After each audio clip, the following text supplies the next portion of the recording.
đông theo Ngài, và Ngài hứa lệnh các kẻ bị ở đó.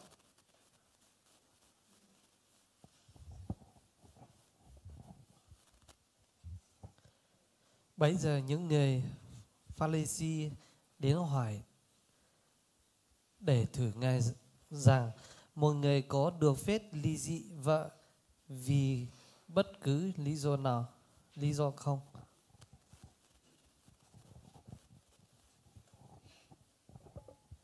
Ngài chặn lời rằng: các ngươi hãm chưa đọc lời chép về đấng tạo hóa. Hồi ban đầu dự nên một người nam, một người nữ. Và có phán rằng: vì cớ đó người nam sẽ lìa cha mẹ mà díu với vợ mình, hai người sẽ cùng nên một thịt, hay sao?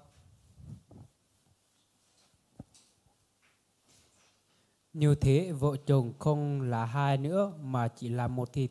Vậy loài người không được phân rẽ, những người mà Đức Chúa Trời đã phối hợp.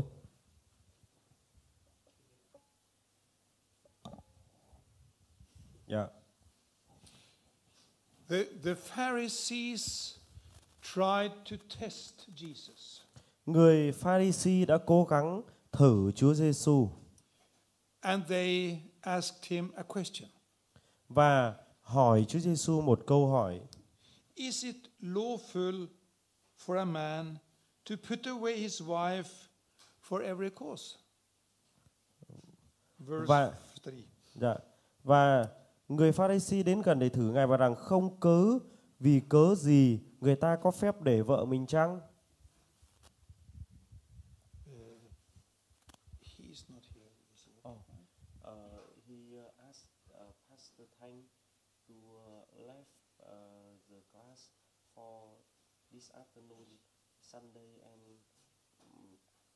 Thursday. He will be back at Tuesday. He will be back here because he has urgent work in his church. I see. Yeah. So he asking the permission from Pastor Thanh. Very good. Before he left, he also tell me to remind me if the pastor asks. So I will tell you. Yeah. Yes, and I asked. Yeah. Yeah. The Pharisees asked the question because of their own tradition. Người Pha-ri-si đã hỏi Chúa Giêsu những cái điều này để thử Chúa bởi vì cái truyền thống của họ. In the Jewish tradition, it was very easy to get a divorce. Ở trong truyền thống của người Do Thái thì rất là dễ để có thể ly dị. So therefore they asked, is it lawful for a man to put away his wife for every cause? Yeah. Không vì cớ gì người ta có phép để vợ mình chăng? Người ta hỏi Chúa như vậy. If a Jewish man Nếu một người đàn ông Do Thái didn't like his wife, không thích vợ của mình nữa, he could divorce her. thế thì có thể để vợ hay là ly dị vợ. If the woman didn't cook well, the man could divorce her. Nếu như mà người vợ mà nấu ăn không có ngon thì người chồng thích ly dị là ly dị thôi. So it was very easy to get a divorce. Do vậy nên là ly dị rất là dễ với một người đàn ông Do Thái. Then they asked Jesus. Và rồi họ hỏi Chúa Giêsu. And he said, và rồi Chúa Giêsu nói rằng from the beginning, từ ban đầu it was not like that. Nó không có giống như vậy. But because of your stiff-heartedness, nhưng bởi vì sự cứng cỏi của lòng con người, because of your evilness, bởi vì sự tội lỗi ở trong lòng của con người, sự gian ác ở trong lòng của con người, Moses gave permission to write a letter of separation. Bởi vì lý do đó nên Môi-se mới cho phép người ta làm cái tờ để vợ. And when the man had written a letter of separation, he gave that to his wife. Và người ta khi mà người đàn ông sẽ viết một cái tờ để vợ hay là cái tờ bây giờ mình hay gọi là đơn ly hôn đó, và đưa cho vợ của mình. And that was very important for her. Và cái điều đó rất là quan trọng đối với người vợ. Because when she left her husband, Bởi vì khi người vợ đã rời khỏi chồng của mình rồi, or actually she was sent away from her husband, nhưng mà thực tế giống như kiểu là bị đuổi đi khỏi nhà chồng, people could start asking, và người ta sẽ hỏi, have she committed adultery? có phải cô này phạm tội ngoại tình không? Has she been unfaithful to her husband? Có phải là người này không trung thủy không? Then she could take this letter of separation and show the people. Và rồi người phụ nữ đó có thể đưa cái tờ giấy để vợ mà chồng đã viết cho cô cho mọi người đọc. I have not been unfaithful. Tôi không phải là người phụ nữ không trung thủy. So that was important for her. Do vậy nên điều này rất là quan trọng. Come here. Dạ, thầy Sir, sit here. thầy lên trên này.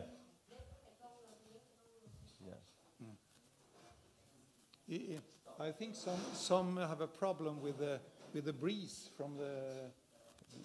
Because it's too cold. Yes. Yeah, So yeah. I understand him. Tôi thầy hiểu là các thầy ngồi gần cái điều hòa thì rất là lạnh. But Jesus, he continued to teach Nhưng mà Chúa Giêsu ngài tiếp tục dạy in verse 9. trong câu số 9. Và ta phán cùng các ngươi, nếu ai để vợ mình không phải vì cớ ngoại tình và cưới vợ khác, thì người ấy phạm tội tà dâm, và hễ ai cưới người bị để thì phạm tội ngoại tình. Jesus told about the regulation that Moses introduced. Và Chúa Giêsu nói về cái điều luật mà Môi-se giới thiệu. In verse 7 and 8, Jesus does that. Ở trong câu 7 và câu 8, Chúa Giêsu nói. And then in verse 9, Và trong câu số 9, Jesus said, Chúa Giêsu nói rằng, if a man put away his wife, nếu mà một người chồng mà để vợ của mình, the only reason why he could do that cái lý do duy nhất mà người chồng ly dị người vợ đó là is that the wife has been unfaithful to him. lý do duy nhất thôi, đó là người vợ phạm tội ngoại tình thì người chồng được phép làm như vậy. If his wife had been unfaithful, Nếu mà người vợ đã phạm tội ngoại tình, committed adultery, phạm tội ngoại tình, Jesus said, then it's okay to send her away. thì người chồng lúc đó được quyền để ly dị vợ của mình. And he also said, if that person Và Chúa Giêsu cũng nói, nếu người đó marry another, mà cưới một người khác he commits adultery. thì sẽ phạm tội ngoại tình. I read this to mean Tôi đọc cái phần này that if the man discover that his wife has been unfaithful, nếu có một người chồng phát hiện ra người vợ của mình không trung thủy và ngoại tình, and send her away, và sau đó ly dị vợ của mình, then it is okay for that man to marry another woman. thì lúc đó cái người chồng đó cưới một người phụ nữ khác thì không bị làm sao cả. That's the way I read this verse. Đấy là cái cách mà tôi hiểu cái câu kinh thánh này. But if a man sent away his wife Nhưng nếu mà một người đàn ông, một người chồng and she has not been unfaithful, mà ly dị một người vợ mà không phải vì cô ấy không trung thủy, and that man marry another woman, và người đàn ông đó mà muốn lấy một người vợ khác, then that man commits adultery. thì lúc đó người chồng đó phạm tội ngoại tình. Therefore, the only guilty reason for divorce is unfaithfulness. Do vậy, cái lý do duy nhất để định tội hay là lý do duy nhất để một cuộc hôn nhân mà người chồng có quyền ly dị một cuộc hôn nhân đó là khi mà người vợ phạm tội ngoại tình. And the only reason why he can divorce his wife Và cái lý do duy nhất tại sao người chồng có thể ly dị người vợ đó là is because of adultery. bởi vì ngoại tình. I read these verses Khi mà tôi đọc những câu kinh thánh này to mean that the innocent part, và ở trong cái phần gọi là vô tình, he is free to marry another. tức là khi mà cái người chồng á, mà ly dị cái người vợ mà đã ngoại tình á, thì người này được kể là vô tội khi mà cưới một người phụ nữ khác. But that's the way I read it, these verses. Tức là khi mà tôi đọc câu kinh thánh số 9 này thì đấy là cái cách mà tôi hiểu. Not all Christians agree with that. Không phải tất cả mọi cơ đốc nhân đều đồng ý với cách mà tôi hiểu.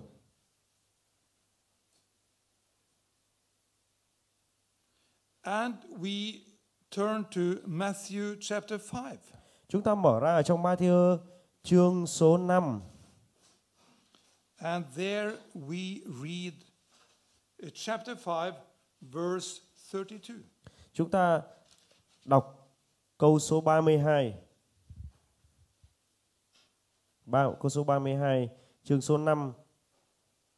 Song ta phán cùng các ngươi, nếu người nào để vợ mà không phải vì cớ ngoại tình, thì người ấy làm cho vợ mình ra người tà dâm.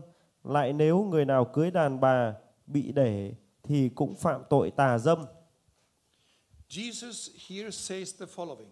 Và Chúa Giêsu ngài nói: If a man sends away his wife, nếu một người đàn ông mà để vợ của mình, and the reason is not that unfaithfulness, và nếu như mà cái lý do là người đấy không phải, tức là người đấy không phải là người phạm tội ngoại tình. Here Jesus switched the situation. Và bây giờ Chúa Giêsu ngài thay đổi cái tình huống. In chapter 19, it was the woman who had been unfaithful. Ở trong chương số 19 thì một cái cặp đôi và cái người vợ là người phạm tội ngoại tình. Here it is the man who has been unfaithful. Và chúng ta thấy rằng trong câu số 32 ở tại đây, trong cái trường hợp này cũng là một cặp đôi, nhưng mà cái tình huống đặt ra là người chồng là người ngoại tình. And in that case, the woman is free to leave and to marry another. Và trong cái trường hợp này thì người đàn bà được tự do để đi cưới một người chồng khác. And the last part, và cái phần cuối, if a woman is divorced nếu mà một người đàn bà đã ly dị and a man marry her, và một người đàn ông cưới cái người đàn bà đã ly dị, he commit adultery. thì cái người chồng mới này phạm tội ngoại tình. And I read this to mean that if the woman has been faithful in her marriage, Và khi mà tôi đọc như này thì tôi hiểu như này: nếu mà một người vợ mà đã trung thủy ở trong cái mối hôn nhân của mình, and the husband has been faithful in his marriage, và người chồng cũng là người trung thủy trong mối quan hệ hôn nhân, and they divorce, và cả hai ly dị, they are free to marry each other. They can marry each other without committing adultery. Because they are both innocent. In their first marriage, they are both innocent. Their spouse have committed adultery. And because of that, they've divorced. So here we have two innocent persons, a man and a woman, and they marry.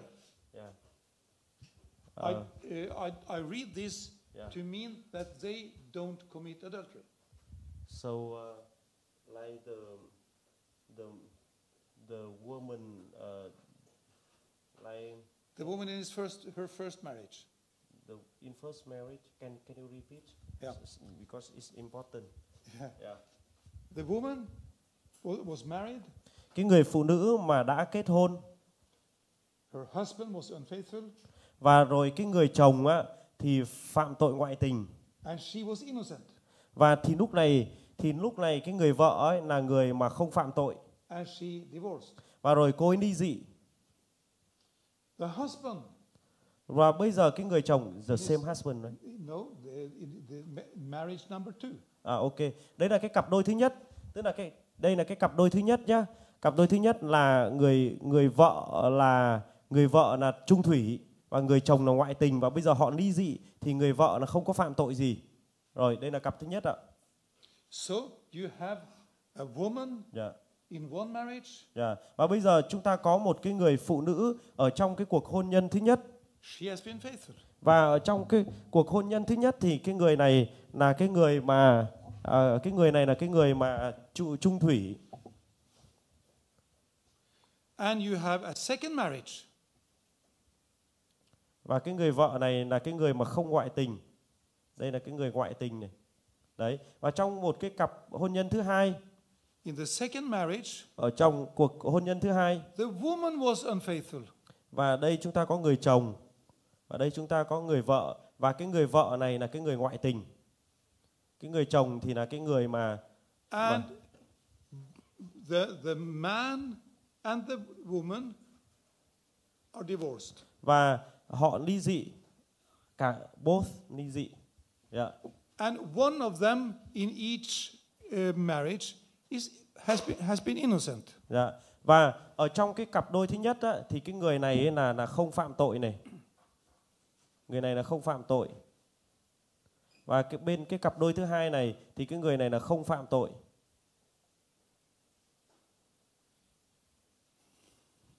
Dạ. Mọi người hiểu chỗ này chưa ạ? Dạ. So here you have two innocent persons Và bây giờ chúng ta có hai cái người mà vô tội from their first marriage. Ở trong cái cuộc hôn nhân đầu tiên. Đây là cái cuộc hôn nhân đầu tiên. Cả hai cái này đều là cuộc hôn nhân đầu tiên. And they meet. Và rồi hai cái người này họ gặp nhau. And as far as I understand what Jesus says, Và theo cái cách hiểu của tôi cho đến bây giờ thì về lời dạy của Chúa Giêsu, they can marry thì hai người này có thể kết hôn với nhau without committing adultery. mà không phạm tội. That's how I read it. Đây là điều mà tôi hiểu. If the other person in the first marriage Nếu như mà cái người chồng ở trong cái cuộc hôn nhân đầu tiên này meet another person người này gặp một cái người khác nữa, and marry, gặp một cái người phụ nữ khác, they gặp commit một người phụ nữ khác, they commit adultery.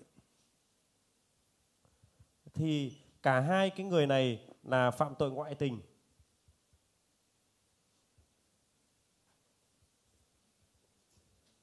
That's how I understand it. Đấy là cái cách mà tôi hiểu. Mọi người có hiểu cái điều thầy nói chưa ạ? Dạ. Then we have, let's say, the last sentence in verse 32. Và cái phần cuối của câu số 32. And whosoever shall marry her that is divorced commits adultery. Lại nếu người nào cưới đàn bà bị để thì cũng phạm tội ngoại tình. What do Jesus mean by that? Chúa Giêsu nói điều này có nghĩa là gì?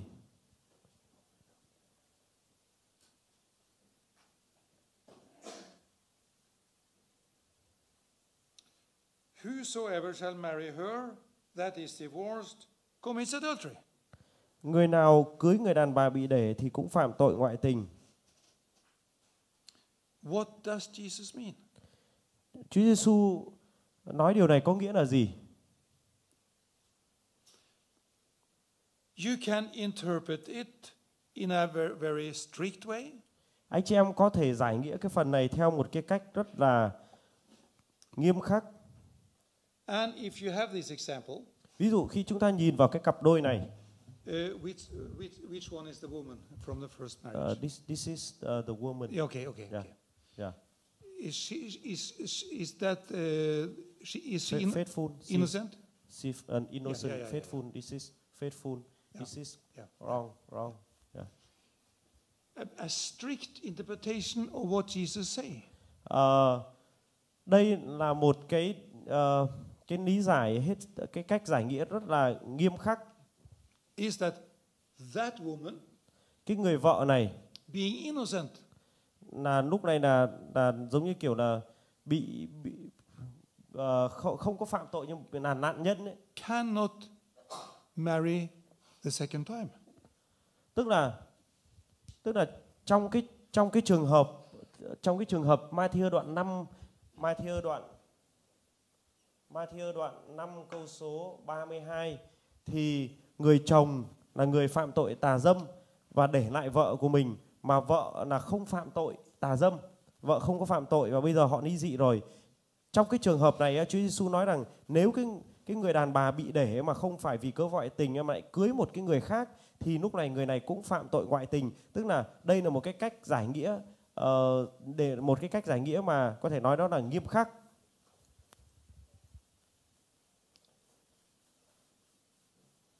Even if I, who has not been married before, Ví dụ giả sử nếu tôi là người mà chưa từng kết hôn trước đó, if I meet that woman, nếu như là có một người khác nữa, một cái người khác mà chưa từng kết hôn mà gặp cái người này and marry her, và rồi cả hai cưới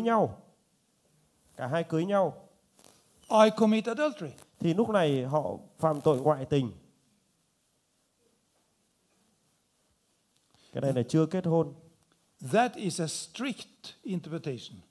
Đây là một cái cách nói mà có thể nói đó là giải nghĩa, đó là hết sức là nghiêm khắc. Another interpretation, my interpretation, is that if she has been innocent and the husband has been innocent, they can marry without committing adultery. Ví dụ giả sử như là nếu như mà cái người vợ này không phạm tội mà bị ly dị, người chồng này ly dị vợ bởi vì người vợ phạm tội, thì cả hai đều là hai cái người mà không phạm tội, thì theo cái quan điểm của tôi thì họ có thể kết hôn. So Jesus, he pulled the strings very together. The string. So he interpreted marriage in a very strict way. Điều này có nghĩa là đối với Chúa Giêsu, hay là theo cách nhìn của Chúa Giêsu mà tôi hiểu, thì cái hôn nhân giữa người chồng và người vợ đầu tiên đối với Chúa Giêsu nó là một cái điều không thể phá vỡ. Nên cho dù vì lý do gì người ta ly dị và người ta lập hôn nhân mới thì vẫn là ngoại tình. Tức là hôn nhân với Chúa Giêsu rất là quan trọng. The way I read Jesus, tức là cái cách mà tôi hiểu về cái điều Chúa Giêsu dạy. If you have two marriages, nếu như mà anh chị em cưới lần số 2, in one marriage the husband is unfaithful, ở trong cái cuộc hôn nhân thứ nhất, người chồng là cái người mà phạm tội ngoại tình. In the other marriage, và trong cái cuộc hôn nhân thứ hai, the woman is unfaithful, người vợ là người phạm tội ngoại tình. And both are divorced. Và rồi họ ly dị với nhau. They are free to marry each other. Thì người vợ và người chồng cả hai đều không phạm tội và theo lẽ thông thường họ có thể cưới nhau. That's the way I interpret it. Đấy là cái cách mà tôi giải nghĩa. But not all ethics interpret the words of Jesus in that way. Nhưng mà cái cách mà tôi giải nghĩa lời của Chúa Giêsu mà các bạn vừa nghe thì không phải mọi nhà giải kinh đều giải nghĩa theo cách này. Then we have one verse in Mark 10. Và rồi chúng ta có một câu kinh thánh khác nữa ở trong Mark chương số 10.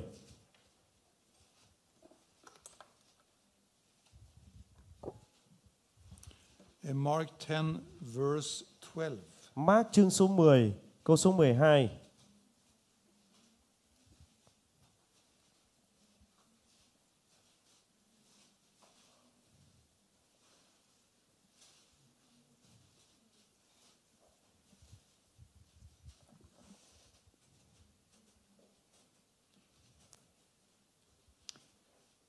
Here, you read it. Dạ.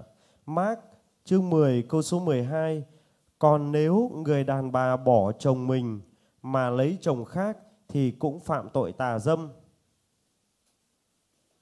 Here you have a woman that sends away her husband. Tức là ở trong cái trường hợp này á là người vợ bỏ chồng And then she marries another. và rồi cái người vợ mà bỏ chồng á đi cưới một người khác Then she commits adultery. và lúc này người vợ này phạm tội ngoại tình. So I read this to mean that the husband has been faithful.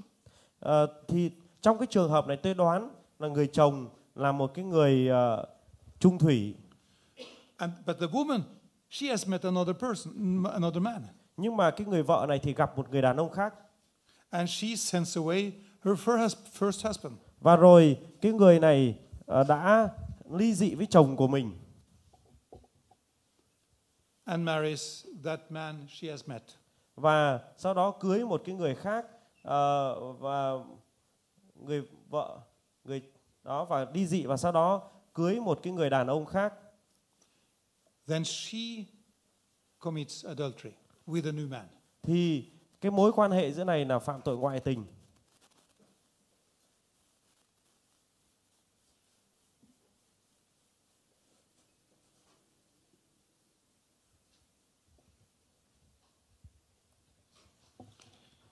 So that is, as far as I understand, what Jesus says about divorce and remarriage. Và cho đến bây giờ thì đây là những cái điều mà tôi hỏi, tôi hiểu về lời dạy của Chúa Giêsu liên quan đến hôn nhân và ly dị. It's easy to understand the reaction among the disciples. Và chúng ta thấy rằng rất là dễ và không hề ngạc nhiên khi chúng ta thấy cái phản ứng của những người môn đệ, những người theo Chúa Giêsu. Turn to Matthew 19 again. Chúng ta sẽ quay trở lại Ma-thi-ơ chương 19 một lần nữa. And read verse 10. Chúng ta sẽ đọc câu số 10. Môn đồ thưa rằng nếu phận người nam phải xử với vợ mình như vậy thì thà không cưới vợ là hơn. What they said actually is, if it is so difficult to come out of a marriage, it's God, I would not marry. Và điều này có nghĩa rằng môn đồ thưa rằng nếu phận người nam phải xử với vợ mình như vậy thì thà không cưới vợ người hơn. Tức là nếu như mà trong hôn nhân cái sự ràng buộc của nó lớn và bền chặt như vậy thì thà tôi không cưới vợ thì hơn. You better be sure when you marry. Anh chị em cần phải chắc chắn về cái quyết định của mình khi mà lập gia đình. Because you will be in there for the rest of your life. Bởi vì điều đó sẽ ở với anh chị em trọn đời. So that is the teaching of Jesus. Và đó là những điều mà Chúa Giêsu đã nói và dạy. Then we have the teaching of Paul. Và rồi chúng ta có cái sự dạy dỗ của sứ đồ Phao-lô. And we turn to 1 Corinthians chapter 7. Chúng ta mở ra trong Cô-rinh-tô thứ nhất chương số 7.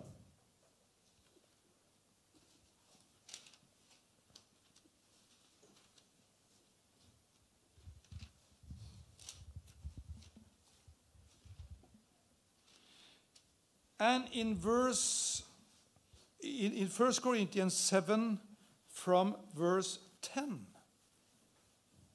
Cô-rinh-tô thứ nhất chương số 7 câu số 10. Paul discusses what if one part in the marriage, either the husband or the wife, is saved and the other part is not saved. Sorry. Yeah. Again, Pastor. In a given marriage, Ở trong một cái cuộc hôn nhân, if the man is saved, nếu mà một bên người chồng đã được cứu, and the husband is not saved, người vợ đã được cứu và người chồng thì chưa có được cứu, or the other way around, hoặc là ngược lại, người vợ được cứu, người chồng chưa được cứu, người chồng được cứu và người vợ chưa được cứu. that situation Paul is talking about. Đây là trong một cái trường hợp khác mà sứ đồ Phao-nô nói đến. So let us read one by one. Chúng ta sẽ đọc từng câu một. From verse 10 through verse 15. Chúng ta đọc từ câu 10 cho đến câu số 15. Mời các thầy đọc tiếp ạ.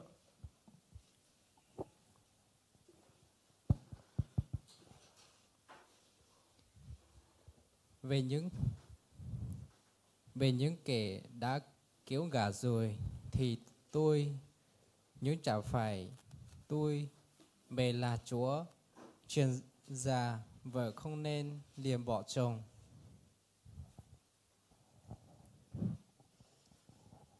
Vì bạn đã phân rẽ nhau thì nên ở vài.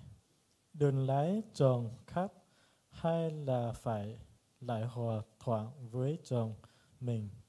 Còn chồng cũng không nên để vợ.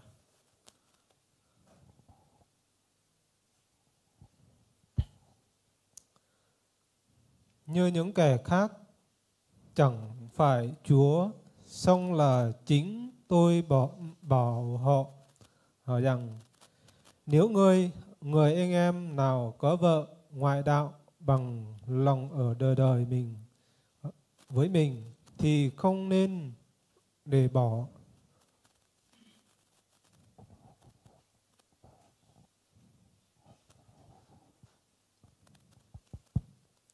Lại nếu một người đàn bà có chồng ngoại đạo bàn lòng ở đời với mình thì vợ cũng không nên lìa chồng.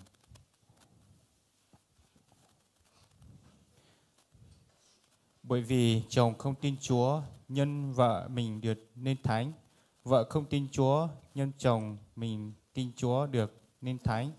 Bằng chẳng vậy, con cái anh em nên trạng sạch, song này đều là thánh.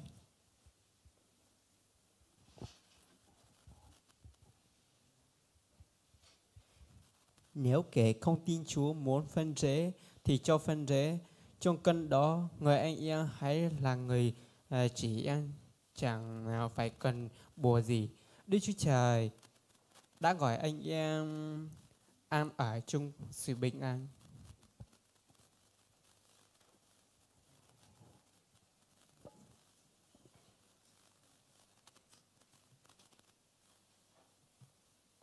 Okay. So here you have a marriage where one of the parties are saved and the other is not saved. Bây giờ sứ đồ Phao-nô đang nói về hôn nhân của những cơ đốc nhân mà ví dụ mình tin Chúa nhưng chồng mình chưa tin, mình tin Chúa nhưng vợ mình chưa tin. And the question is, và câu hỏi đặt ra là should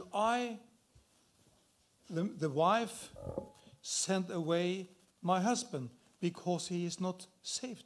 Câu hỏi đặt ra là liệu một người vợ, một người chồng đã tin Chúa mà người còn lại chưa tin Chúa thì liệu chúng ta sẽ ly dị với người chồng hay người vợ của mình không? No, Paul says. Sứ đồ Phao-nô nói không. She should not send away her unsaved husband. Những ai là cơ đốc nhân mà ở trong mối hôn nhân như vậy thì không ly dị. But if the husband is saved and the wife is not saved. Ví dụ ở trong cái trường hợp người chồng là cơ đốc nhân và người vợ thì chưa tin Chúa. Should the saved husband send away his unsaved wife. Người chồng có được phép ly dị người vợ không? Người chồng tin Chúa rồi, người vợ chưa tin. No, Paul says. Sứ đồ Phao-nô cũng nói không. But if Nhưng the other part is divorced, nếu như cái người vợ chưa tin hoặc cái người chồng chưa tin muốn ly dị với cái người kia đã tin Chúa, let it be so. thì nếu mà không giữ được á thì hãy để như vậy. Or they unite again with their previous spouse. Thì hãy để như vậy, hoặc là nếu mà đã ly dị rồi thì lại cưới lại được. So here we have one extra reason for divorce. Và bây giờ chúng ta có một cái lý do khác nữa thêm vào làm sao để ly dị. That the unbelieving part Chúng ta thấy rằng ở một cái phần chưa tin, don't want to live together any longer. cái người mà chưa tin Chúa mà lập hôn nhân với một người tin Chúa, lập hôn nhân một người đã tin Chúa, thì chúng ta thấy rằng nếu như mà cái người chưa tin muốn ly dị thì người chồng hoặc người vợ đã tin Chúa có thể chấp nhận.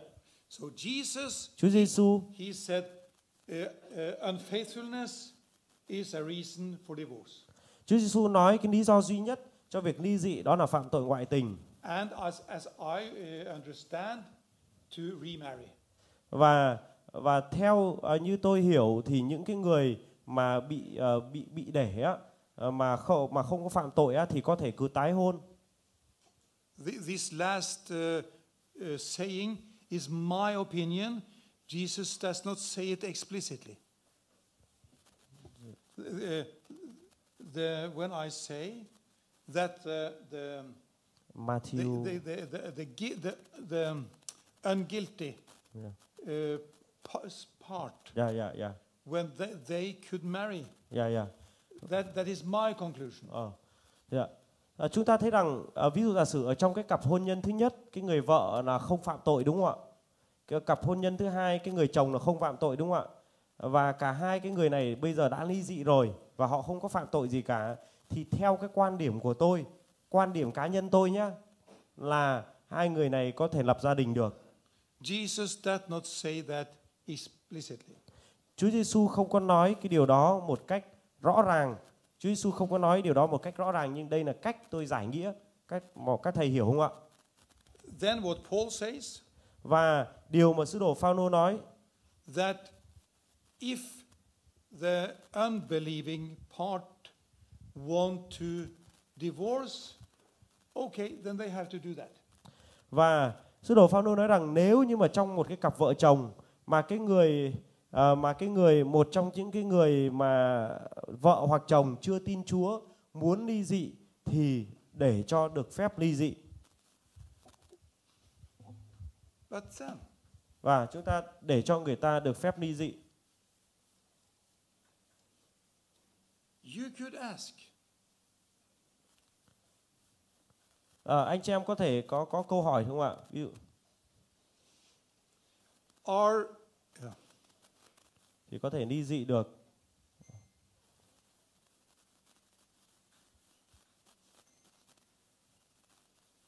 He is good to illustrate.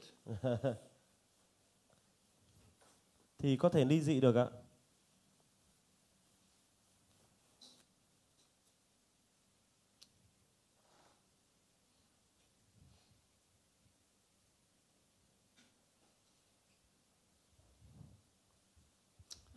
Okay.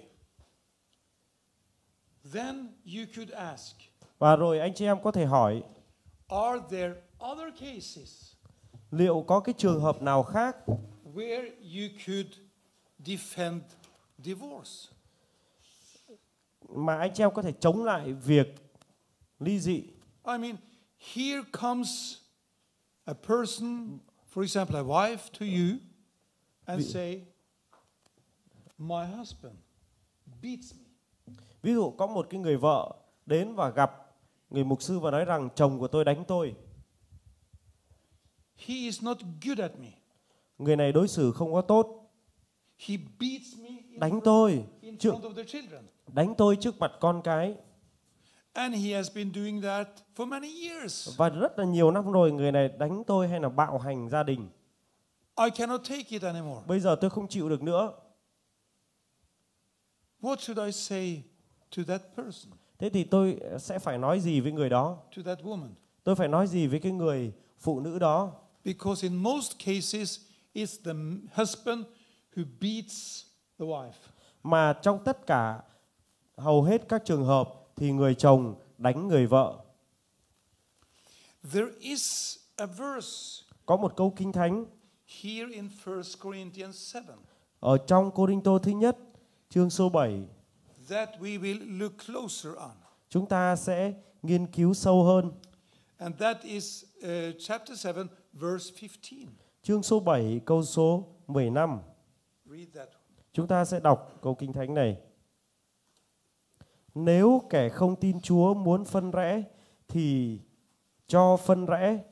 Trong cơn đó người anh em hay là người chị em chẳng phải cầm buộc gì. Đức Chúa Trời đã gọi anh em ăn ở trong sự bình an. It says such cases. Ở trong một số những cái trường hợp, It does not say such case. nó không nói về một cái trường hợp cụ thể nào. Cases is plural. Mà chúng ta thấy rằng nếu mà ở trong những cái trường hợp như thế này nó ở số nhiều.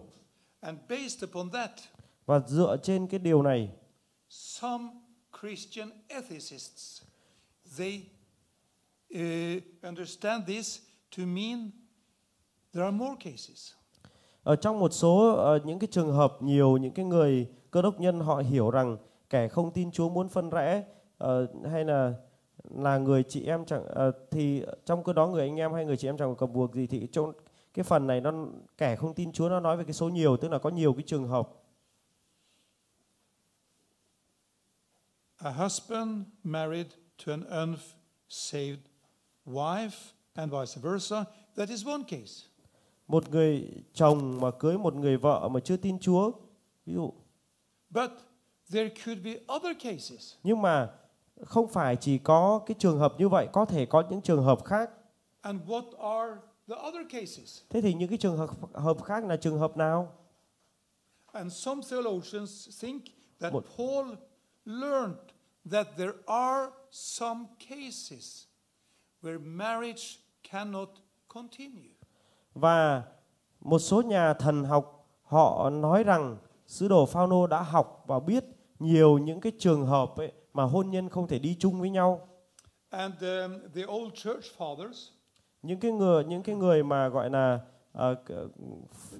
leaders in the church in previous times, những cái người mà lãnh đạo của hội thánh ở cái thời kỳ đầu, they mentioned some cases. Họ đề cập đến một số những cái trường hợp and violence, và một số những cái sự vi phạm, brutality from the man, mà đến từ cái người đàn ông, một số sự bạo lực, một số những cái trường hợp. And it could be other cases. Nó còn có thể có những cái trường hợp khác nữa.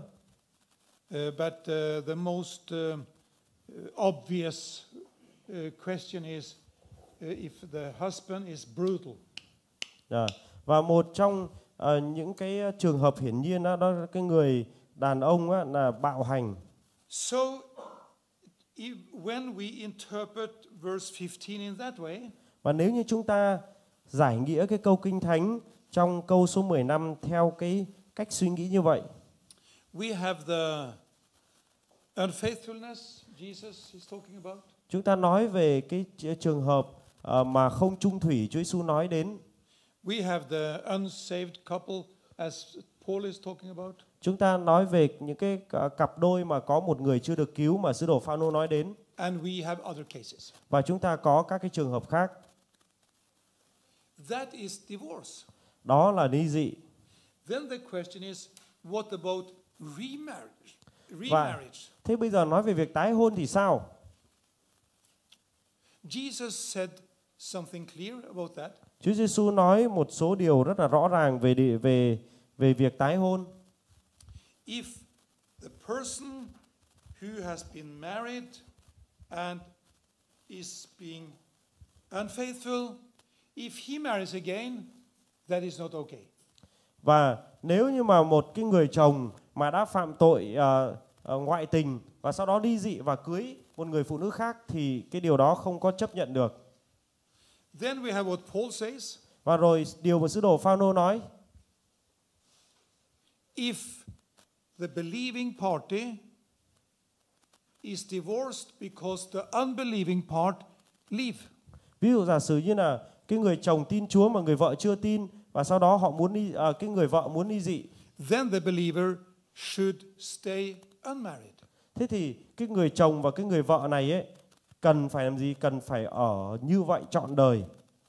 Or marry again to Hay her là- first spouse. Hoặc tức là trong cái trường hợp nhá mà người chồng và người vợ đã kết hôn rồi mà người vợ chưa tin Chúa thì cái người chồng này có hai cái lựa chọn, một là ở như vậy cả đời, hai là sẽ gặp vợ của mình và tìm cách để xây dựng lại hôn nhân.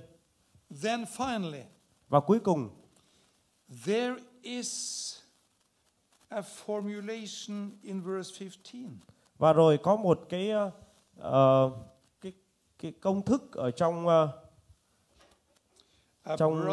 A brother or a sister is not under bondage in such cases. chúng ta thấy rằng có một cái điều ở trong câu số 15 mà chúng ta có thể thấy, trong cơn đó người anh em hay là người chị em chẳng phải cầm buộc gì, Đức Chúa Trời đã kêu gọi anh em ăn ở trong sự bình an. What does it mean not under bondage? Cái câu chẳng phải cầm buộc gì có nghĩa là gì? Some interpret Paul in this way, that the Christian or the believing party is free to marry again. Và trong một số cái nhà giải kinh ở trong cái trường hợp ở trong Cô-rinh-tô thứ nhất này, đoạn 7 này, thì cái người mà cơ đốc nhân mà ly hôn á, thì họ có thể không bị trói buộc gì và có thể tái hôn trở lại. But it doesn't state it that explicitly. Nhưng mà nó không hoàn toàn rõ ràng là như vậy. It's an interpretation. Nó chỉ là một cái lời giải nghĩa mà thôi, tức là người ta hiểu theo cách đấy mà thôi, chứ chưa hoàn toàn rõ ràng. So, that is what I have to say. Đấy là điều mà tôi cần phải nói. What do you think? Anh chị em thì nghĩ sao ạ?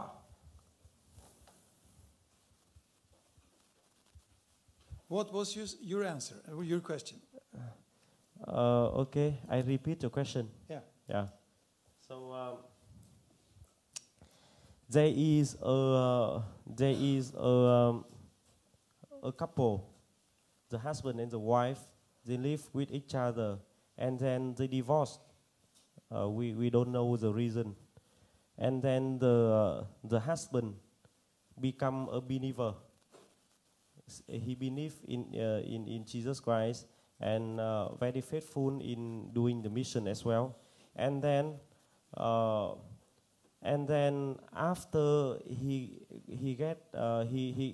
got saved, he understand about the Word of God, and he want to rebuild the relationship with the wife. The wife now still alone and taking care of the child. They have one child together, and when the husband want to rebuild the relationship with the wife reject it, and then now he has fallen in love with another believer. So that is the situation, and so is this okay? Is the wife saved? The wife not saved. Not saved. Unbeliever. Cái câu hỏi mọi người muốn hỏi là gì nhỉ? Thì là cái người đấy có cưới được vợ khác không à, hay là như nào? Là sau khi mà đã chia tay nhau rồi thì cái người nam đấy tin Chúa và người đó có mong muốn là sẽ quay trở lại với vợ của mình, nhưng mà người vợ không đồng ý. Thì nếu mà người vợ đã không đồng ý thì người nam đấy có được lấy một người phụ nữ khác hay không? Và người đó và cả hai người đó có phạm tội hay không? Okay. So the question is, if the wife already rejected him, the question is,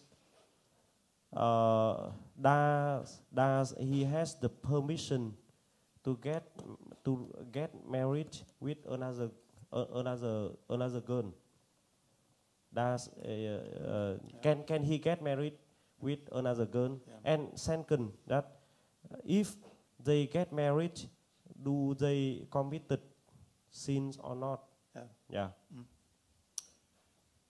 This is a very common situation. Đây là một cái trường hợp khá là điển hình. When we as Christian leaders give advice, khi mà chúng ta là những người lãnh đạo Cơ Đốc mà đưa ra lời khuyên, we have to base our advice on the Bible. Chúng ta cần phải đưa ra lời khuyên theo nền tảng của Kinh Thánh. And how we interpret the Bible. Và làm sao để chúng ta có thể giải nghĩa Kinh Thánh. That I would call the moral demand, the ethical demand. Và lúc này thì tôi sẽ gọi cái trường hợp đó là ethical demand. Yeah. What Christian ethics say is okay. Tức là lúc đó tôi sẽ dựa trên những cái nguyên tắc đạo đức của Cơ Đốc và sau đó tôi sẽ hướng dẫn cái người đó theo những cái nguyên tắc đạo đức của Cơ Đốc trên nền tảng của Kinh Thánh. And then you experience many situations in life. Nhưng có rất nhiều trường hợp ở trong cuộc sống where you cannot only look at the ethical demand, what ethics demand. Mà chúng ta không tìm thấy được cái nguyên tắc đạo đức ở trong Kinh Thánh, hay là cái mạng lệnh ở trong Kinh Thánh nói trực tiếp vào cái trường hợp đấy. And that we call the ethical compromise. Và lúc đó chúng ta sẽ gọi nó là đạo đức thỏa hiệp. Let me take an example. Hay là sự thỏa hiệp về đạo đức. Let me take an example. Để tôi lấy một cái ví dụ nhé. It was another situation. Có một cái tình huống where the husband committed murder. Khi mà cái người chồng phạm tội giết người. And he was punished. Và rồi người này bị phạt, bị xử án. He was divorced from his wife. Cái người này ly dị vợ của mình. Because he had to be in prison for many years. Trước khi mà cái người này vào tù á, bởi vì cái tội giết người á, thì người này quyết định ly dị vợ bởi vì người chồng phạm tội và giống như bị tù rất là nhiều năm. He was punished for the murder, he was judged and he served in prison for many years. Và người này giết người, bị xử án và bị bỏ tù nhiều năm. Then he came back to his wife. Then when he had served the prison sentence, he came back to his wife and said, "Will you marry me again?" Và sau nhiều năm mà ở tù, cái người vợ vẫn sau đó người chồng ra tù và quay gặp lại người vợ bảo: "Em ơi, em có muốn cưới anh lại nữa không?" And she say, "Yes." Và cái người vợ này nói rằng: "Vâng, em sẵn sàng cưới anh." In the first case, ở trong cái phần số 1, he came to his wife. She said no. The first man. When he got saved, he came to his wife and she said no, I will not receive you. Okay. Khi mà chúng ta nói về cái câu hỏi của các bạn thì cái người chồng này khi đã tin Chúa rồi và quay trở lại gặp cái người vợ và hỏi rằng em ơi anh muốn quay trở lại, thì cái người vợ này nói không. And then he fell in love with another woman. Và rồi cái người chồng này bắt đầu yêu một cái cô gái khác mà mình gặp ở cũng là Cơ Đốc nhân. Could he marry her? Thì bây giờ cái người này có thể cưới cái cô gái kia hay không? Well, I cannot say yes or no. Tôi không thể trả lời là có hay không. But the other man, can he go back to his wife? Nhưng mà liệu người đó có thể quay trở lại với vợ của mình hay không? Of course, his sins are forgiven. Và nếu như người đó quay trở về với vợ của mình thì tội lỗi được tha. Is to marry another woman and divorce when your wife will not receive you, is that a worse case than to be a murderer? Can you repeat? Yeah. I think we take another example. Yeah. Here we have one man. Để tôi giải thích theo một cách khác nhé. Ở đây chúng ta có một người đàn ông. He is not saved. Và anh ấy chưa tin Chúa.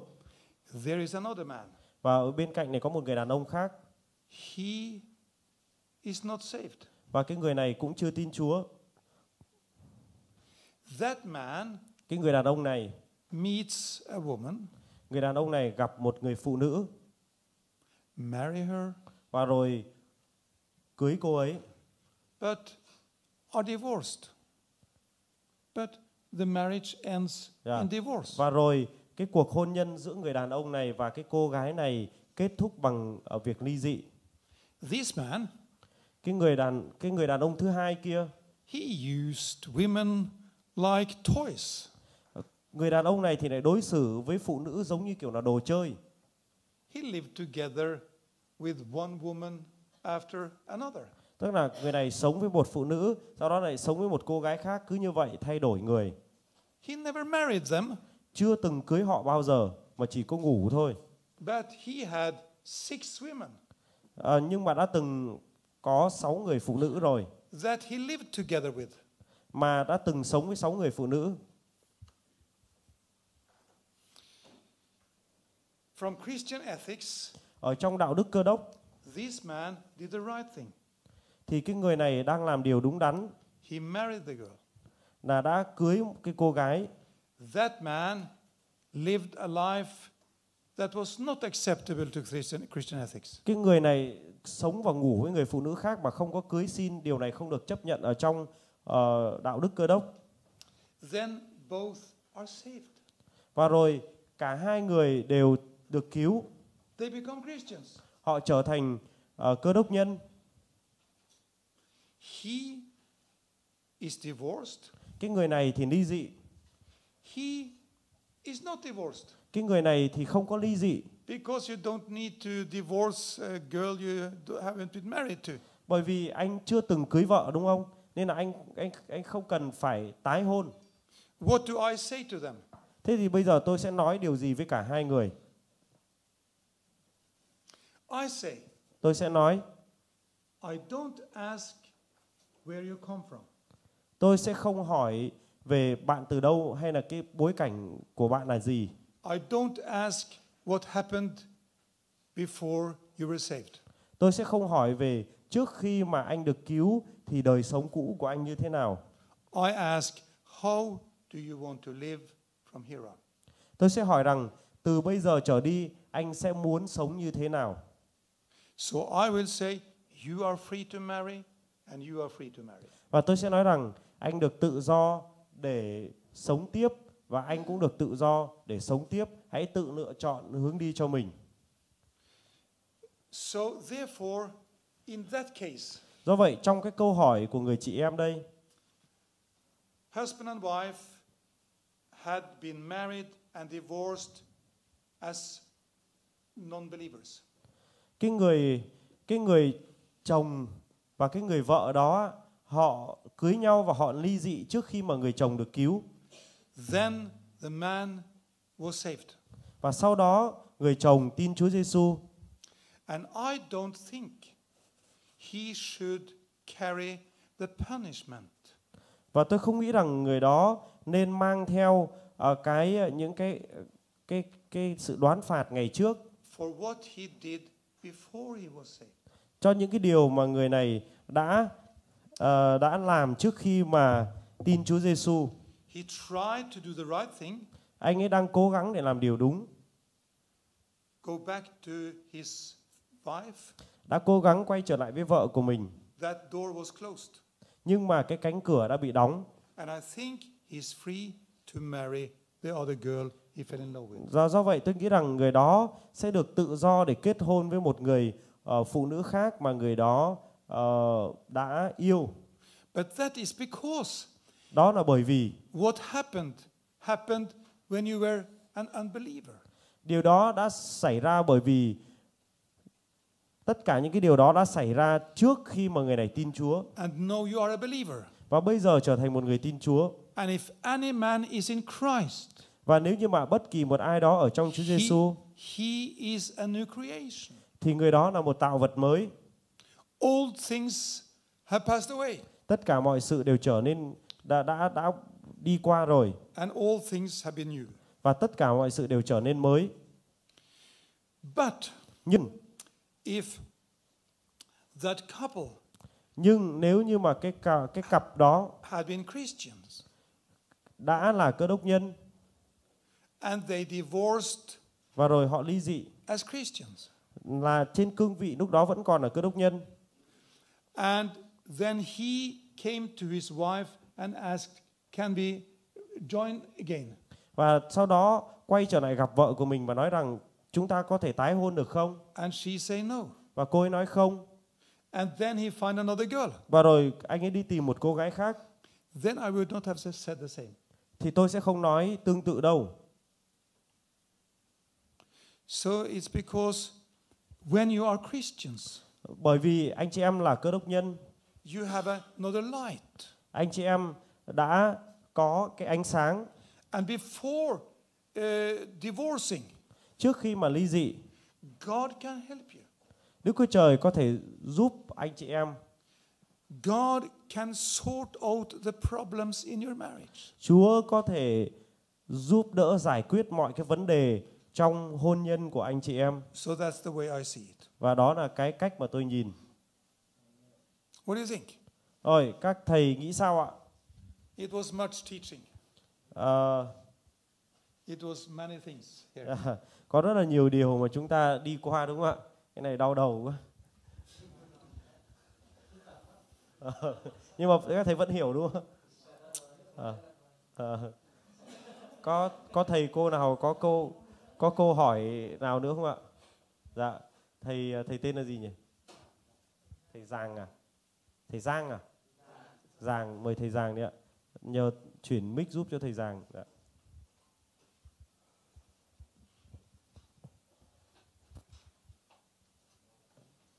Thực ra thì cũng trong cái lòng của mình ấy, thì cũng có một cái sự cáu trách là cũng rất là mong muốn là được hỏi mục sư.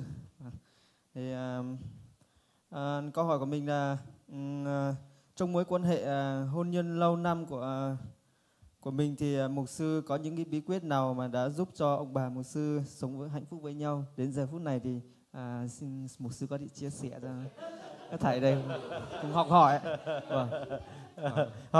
hỏi về mình với con thành thầy. Thầy hỏi hay quá.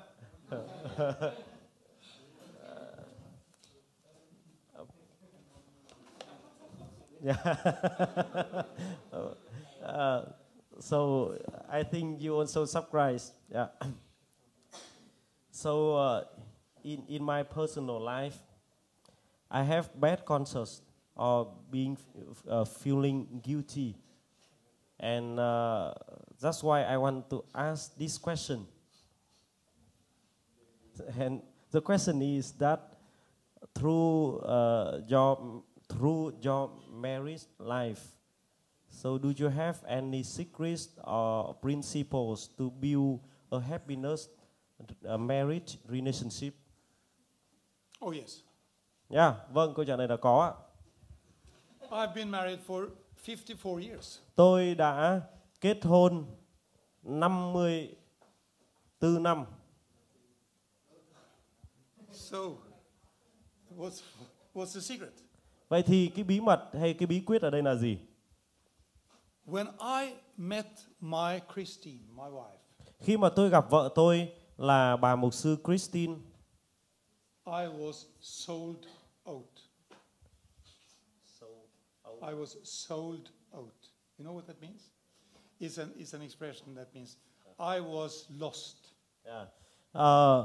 Cái lúc mà tôi gặp vợ của tôi thì tôi cảm thấy là lạc lối. I was in love. Lúc đó tôi đã yêu rồi. Extremely. Và thực sự là rất là yêu. She was the most beautiful girl in the world. Cô ấy là người phụ nữ đẹp nhất trên thế giới này.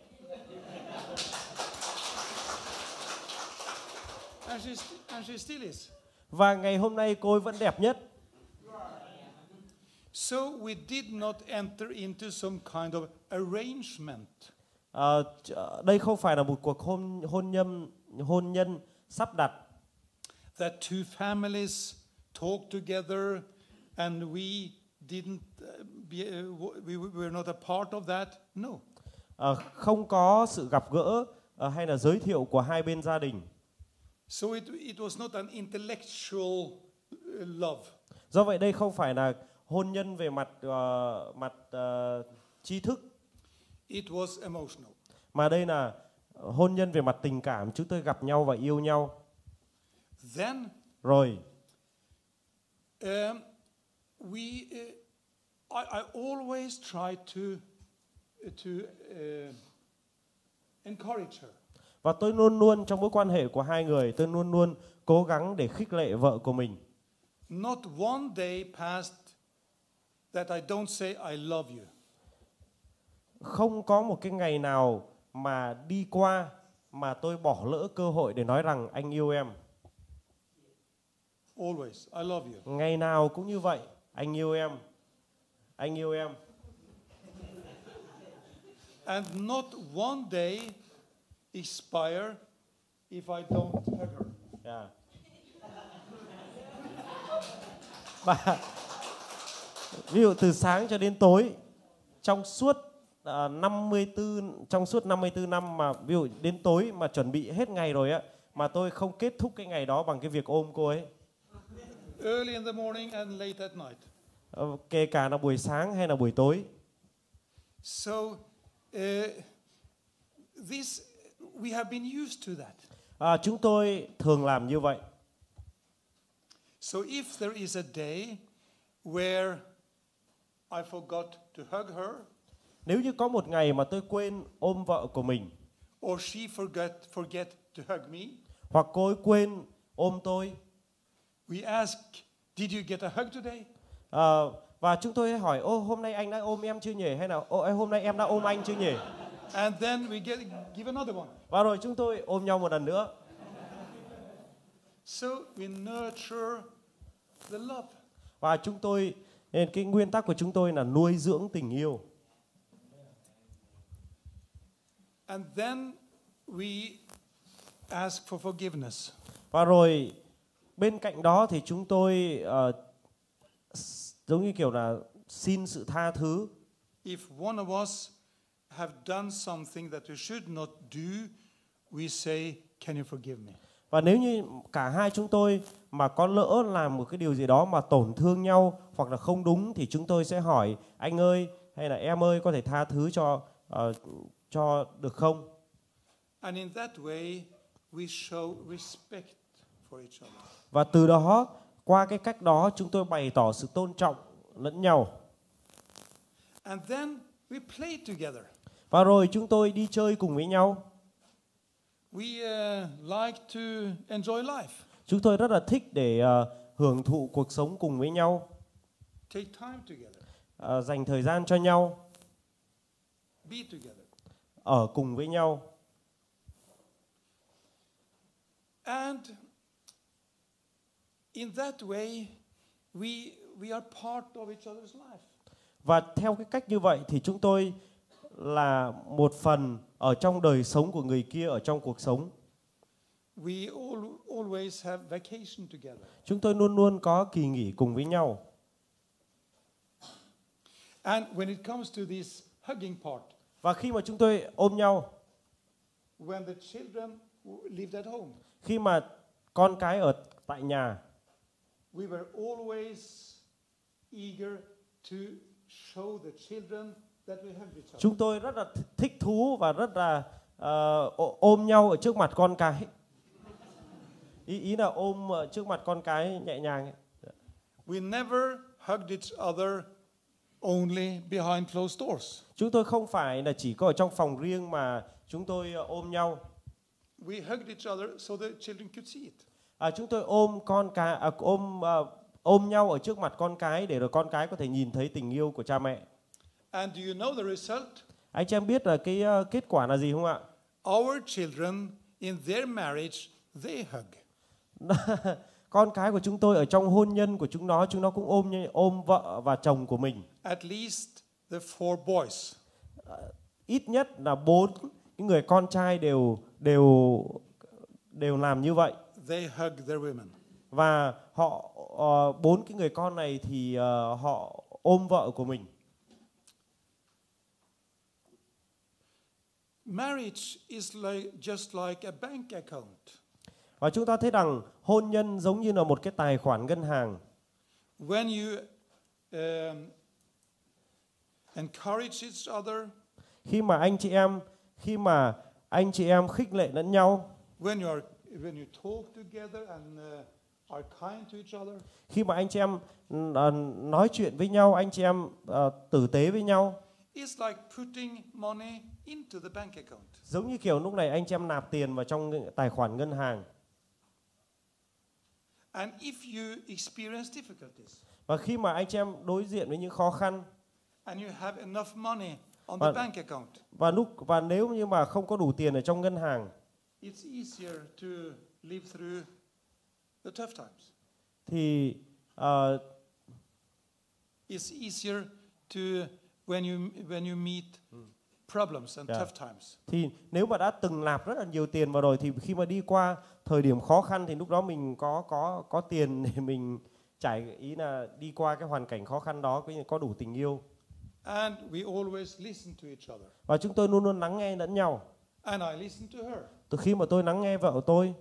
And in many situations she has more wisdom than I have. Khi tôi lắng nghe vợ của mình thì trong rất là nhiều trường hợp cô ấy có nhiều cái sự khôn ngoan hơn là tôi có. God created man and woman to be equal. Chúa Ngài tạo dựng người nam và người nữ là bình đẳng nhau. So we hold hands. Do vậy nên chúng tôi nắm tay nhau. We are old people. Chúng tôi bây giờ thì đã già rồi. But we are not too old to hold hands. Nhưng mà không quá già để cầm tay nhau. Or to go arm in arm. Hoặc là ví dụ khoác tay nhau. Yeah. So that's a secret. Và đấy là bí mật đấy.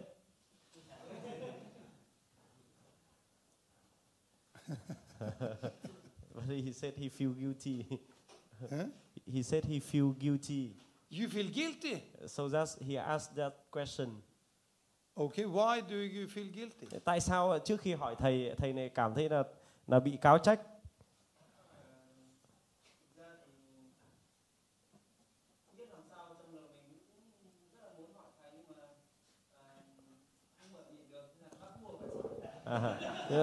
Tức là cáo trách về cái điều gì?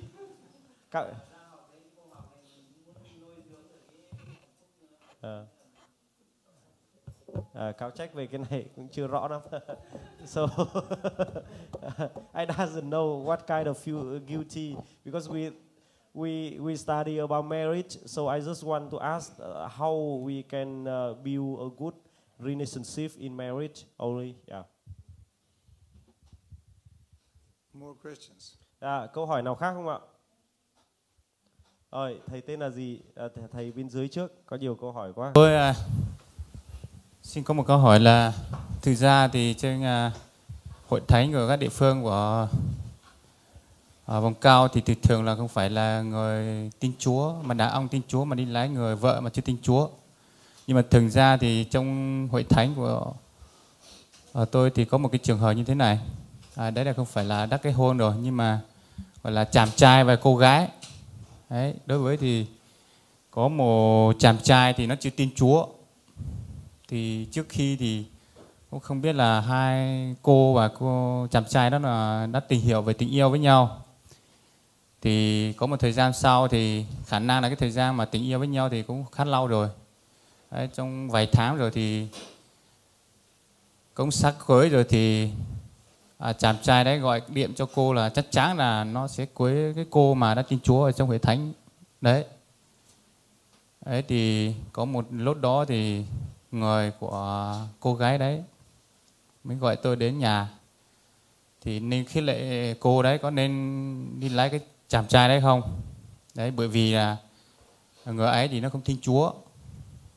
Thì cái trường hợp như thế này thì tôi cũng chẳng biết là giải quyết như thế nào. Bởi vì là cô với chàng trai đấy đã tình yêu với nhau rồi, chắc chắn là không bỏ được. Đấy thì tôi không biết là nó khế lệ như thế nào. Thì cuối cùng thì nó cũng đi lấy cái người mà chưa tin Chúa đó, bây giờ đang sinh sống với người chưa tin Chúa. Đấy, thì tôi cũng mong một suy là nên khế lệ một câu như thế nào về trường hợp này. Thì thường nó xảy ra ở các địa phương. Và ví dụ như mà sau này có một trường hợp như thế thì đối với ban chấp sự chúng tôi thì sẽ nên khế lệ những người cô đã như thế nào. Đấy là một cái vấn đề rất khó. Ngắt lời thầy tí. Thầy kể lại một tí, chưa hiểu lắm. Dạ. Thầy kể lại được không ạ? Dạ. Có một người, ví dụ một chàng trai nó chưa tin Chúa nhé. Vâng, đây một chàng trai chưa tin Chúa. Và một cô gái ở trong hội thánh này đã tin Chúa. Đã tin Chúa trong hội thánh. Tức là một cô gái ở trong hội thánh tin Chúa. Tin Chúa. Yêu một cái chàng trai chưa tin Chúa. Vâng ạ. Vâng, xong như thế nào nữa? Thì một thời gian đó thì chắc thời gian yêu nhau thì nó cũng khá lâu. Vâng, thì hai người đã yêu nhau sắp cưới rồi thì cô đấy chuẩn bị cưới. Người nhà của cô đấy đây. Vâng. Thì mới gọi tôi đến nhà để nên khích lệ của cô đấy là có nên lái không? Đấy. Có nên lấy cái chàng trai mà chưa tin Chúa đấy không? Vâng, dạ. Đấy thì cuối cùng thì lúc đó thì tôi hỏi là chắc chắn là hai người đó thì nó tình yêu thì chắc chắn là nó không bỏ được. Và chàng trai đấy thì nó bảo là nó điện cho cô thì chắc chắn là nó sẽ bỏ cô nữa, nó sẽ lấy. Cuối cùng thì nó sẽ cưới cô để làm vợ. Đấy, như thế thì cuối cùng thì tôi đến thì tôi không biết là khế lệ như thế nào. Bởi vì tình yêu của hai này thì hỏi về thể xác thì chắc chắn là không bỏ được nữa. Đấy thì tức là đã ăn ngủ cuối cùng thì ăn ngủ với nhau rồi à? Không, ăn ngủ với nhau rồi chưa? Chưa. Nhưng mà ý là rất là gắn bó. Gắn bó với nhau để chắc chắn là nó xác định là sẽ lấy cô đấy để làm vợ. Dạ. Đấy thì cuối cùng thì cô đấy thì nó cũng phải lấy chàng trai đấy. Bây giờ thì đang sống với chàng trai đó. Vâng.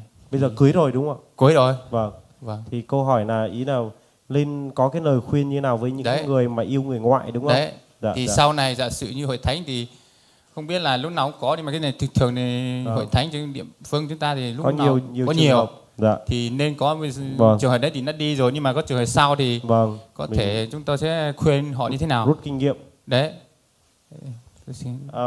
Dạ, cảm ơn thầy. Thầy tên là gì nhỉ? Tên là Chư ạ. Thầy Chư. Dạ. Pastor, so this very like oftenly happened inside the church, and it can happen again and again. So I want to ask advice from you so that I can counseling other people in the future. Inside our church, there is one believer family. So they has one daughter. She is a believer, and that girl, she fall in love with unbeliever man. So two of them like very have, you know, like too tight relationship. Not that live with each other, but like they very close, and then they decide that they will get married. Yeah, soon they will get married. But then the parents of the girl doesn't agree with that relationship. They want their daughter to get married with one Christian. But then and then the parents asked me to come to meet the girl and advise her to should not get married with that unbeliever man. But then when I come to meet her, she very clear at the beginning that she will get married with that man. Nothing can separate their love. Both of them, the man and the girl, they public it. So and finally they get married and now they live with each other. Thế bây giờ cả hai có đi nhóm không? Không đúng không? Không, cái này nó đi theo đi bảng khác rồi. So now the girl followed the husband and she lost their faith, live in another village. And in my case, I don't know how to advise the girl like that, or if the my question is how do I handle the future situation, because that girl already left, but may happen again and again.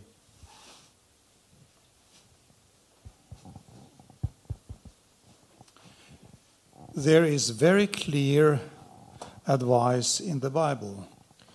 Lời khuyên trong Kinh Thánh dành cho trường hợp này rất là rõ ràng.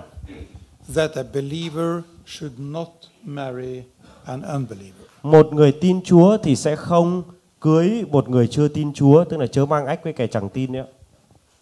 So in this case, she was a believer. Và trong trường hợp này, cô ấy là một cơ đốc nhân. He was not a believer. Và người kia chưa có tin Chúa. You and her parents said you should marry a believer. Và người lãnh đạo hội thánh cũng như là cha mẹ thì đến nói lời khuyên cô ấy là bây giờ cần phải cưới cái người tin Chúa. And I think what you advised her is right. Tôi nghĩ rằng cái điều mà người cha mẹ và cái người lãnh đạo đến để khuyên cô ấy không cưới người ngoại, đấy là điều đúng đắn để làm. Then she married in spite of what you said. Cô ấy cưới cái người chưa tin Chúa mà không lắng nghe cái lời khuyên của cha mẹ và cái người lãnh đạo. And she got the consequences. Và cô ấy nhận lãnh đến một cái hậu quả. So it is another example. Và bây giờ có một cái ví dụ khác. Why a Christian should not marry an unchristian. Và đây là một cái ví dụ để cho chúng ta thấy rằng cái người tin Chúa không nên cưới người không tin Chúa. Do you have contact with her today? Ngày hôm nay thì thầy có bao giờ gặp lại hay là liên lạc lại với cái cô gái đó không? Không ạ. No. No. No. So she does not live as a believer anymore. Cô ấy không còn sống như là một cơ đốc nhân nữa đúng không ạ? Đi sang làng khác cũng vậy đúng không? Cả năm như thế thì bây giờ thì bởi vì nó làng khác thì hơi xa thì bây giờ thì nó đi sống với chồng thì không biết là nó sống như nào. High possibility that she live as an unbeliever because it's far away from the church and she not involved in. Involved in. She not attending the church. No. Yeah. What you could do. Cái điều mà thầy có thể làm is to on a regular basis. Ở trong một cái gather your young people. Trong những cái buổi nhóm thì hãy gọi những cái người trẻ tuổi đến and teach them. Và dạy họ. And that should happen before they fall in love. Và cái điều này cần phải xảy ra trước khi mà họ kết hôn. Like when they are 13, 14, 15 years. 13, 14 tuổi là mình đã phải dạy rồi. You should take your young people Anh chị em cần phải chăm sóc cho những cái người trẻ tuổi trong hội thánh and teach them và dạy họ what the Bible says about relationship between girl and boy. điều mà Kinh Thánh dạy về mối quan hệ giữa người nam và người nữ là gì. What they can do and what they should not do. Cái điều mà họ có thể làm và cái điều mà họ không nên làm. And I think Và tôi nghĩ rằng that it's good for young people not to kiss. Not to kiss. Và người nam và người nữ thì không nên hôn nhau. Because when they start to kiss each other, bởi vì khi mà họ bắt đầu hôn nhau, they get more emotionally involved. Họ sẽ có nhiều cái sự tham gia hơn về mặt cảm xúc. So I would teach the young people, the teenagers, tôi sẽ dạy cho cái người trẻ vị thành niên that be together, be in love, but keep a distance. Hãy yêu nhau nhưng mà hãy giữ khoảng cách với nhau. Don't engage in caressing each other in a dangerous way. Tức là hãy giữ khoảng cách với nhau và đừng đặt nhau vào vòng nguy hiểm. This could perhaps seem old-fashioned. It could possibly seem old-fashioned for some. Cái điều mà tôi chia sẻ nó giống như kiểu là mọi người nghe thì nó giống như kiểu là một cái suy nghĩ cổ hủ hay là cái thời trang cũ. But you especially if you have an older boy and a younger girl. Nhưng mà nếu như chuyện sẽ xảy ra nếu như mà một cái người nam lớn tuổi và một cái người nữ trẻ tuổi yêu nhau. And if they start to kiss, nếu như mà họ bắt đầu hôn nhau, emotions are released. Thì lúc đó cảm xúc tăng lên. Okay. Then you can teach about looking for the right spouse. Và sau khi mà dạy cho họ về cái điều mà người nam người nữ khi ở gần nhau nên làm rồi thì bắt đầu dạy cho họ về về những nền tảng Kinh Thánh. The Bible have advices. Và Kinh Thánh có những cái dạy cho họ về lựa chọn bạn đời và Kinh Thánh có những cái lời khuyên. When you are looking for someone to marry, khi mà anh chị em tìm một người để cưới, you should do it together with the Lord. Anh chị em cần làm điều đó với Đức Chúa Trời. Ask for guidance. Hãy xin Chúa hướng dẫn. Ask for protection. Hãy xin Chúa sự bảo vệ. And don't do it like the heathens. Và đừng làm điều đó mà giấu kín. Because the heathens, they are burning in their lust. The heathens, the non-believers. Bởi vì cái người mà đừng có làm điều đó giống như cái người không tin Chúa, bởi vì những cái người đó họ không có đức tin. When they try to find someone to marry, khi mà họ cố gắng, khi mà họ đang tìm một người để lập gia đình, they use it in a lustful way. Họ sẽ tìm cái điều đó theo cái cách đáp ứng về tình dục. So I think the best way for you to hinder that in the future. Tôi nghĩ rằng cái cách tốt nhất để ngăn chặn những cái điều đó xảy ra trong tương lai is to take your young people, your teenagers, thì cần phải chăm sóc cho những người trẻ tuổi trước khi họ bước vào những cái mối quan hệ. And teach them the biblical way of how to find the person you want to marry. Và hãy dạy cho họ để họ biết cách dựa trên nền tảng lời của Chúa tìm cái người mà họ sẽ kết hôn. And then you can also say that it is not right for a Christian girl or a Christian boy to marry an unbeliever. Và sau đó mình phải rất là chắc chắn dạy các bạn trẻ đó rằng những người nam và người nữ tin Chúa thì không cưới, thì không đúng khi người đó cưới người ngoại. So that would be my first advice. Đấy là lời khuyên thứ nhất của tôi. And that is like preventive. Đấy là cái phương cách phòng ngừa. Then if you have a situation where two people already start to date each other, Và cái trường hợp thứ hai là nếu mà bây giờ chúng ta đi tâm vấn cho một cái cặp yêu nhau mà lúc này họ đã yêu người ngoại rồi. and one is a believer Một người tin Chúa, and the other is not, một người chưa tin Chúa. then you should meet them. Thế thì cần phải gặp họ.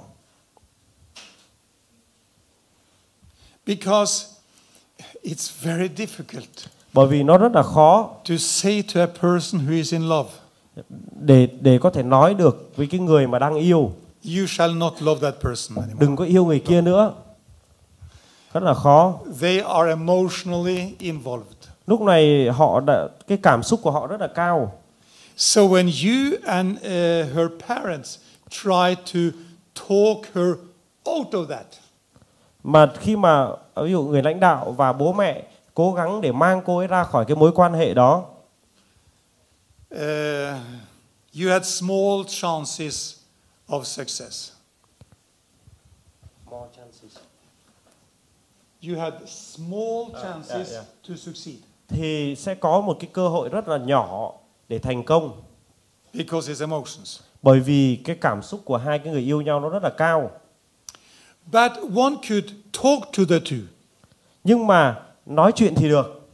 And talk to the man who is not saved. Và nói chuyện cả với cái người mà đàn ông chưa tin Chúa. And ask him, why are you not saved? Hỏi họ đó là tại sao mà lại chưa tin Chúa. And invite him to church. Rồi mời cái đó đến với hội thánh. And perhaps he could be saved. Và có thể lắm người đó sẽ được cứu thì sao? So that's my advice. Và đấy là lời khuyên của tôi. God bless you. Xin Chúa ban phước trên thầy. Vâng ạ, cảm ơn mục sư lời khuyên. What did he say? He said, "Thank you, doctor, for the advice." Yeah.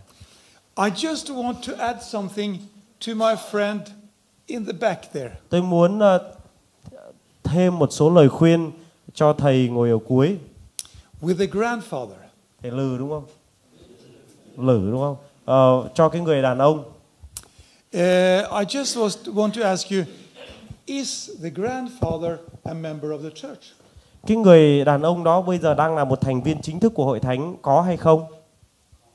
Không à? No. Okay. Because if he had been a member of the church, bởi vì nếu như người đó là thành viên của hội thánh and was not baptized, mà chưa được báp têm, that would be a strange thing. Thì đấy là một cái điều hết sức là lạ. Because I think that when you baptize the person when he becomes a member.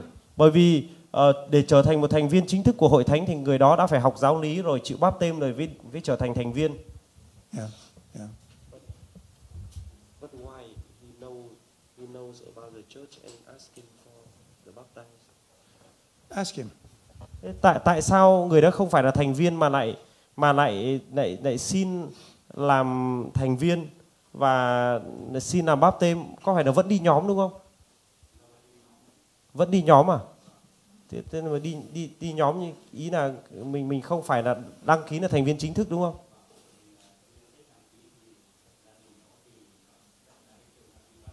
Hội thánh không cho đúng không?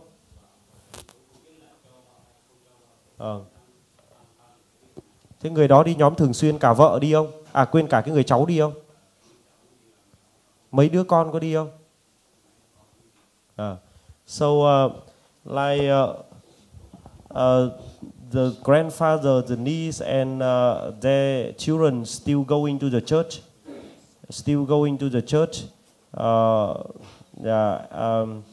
The church doesn't know how to handle this situation, so they not allow him to be the officials, members of the church.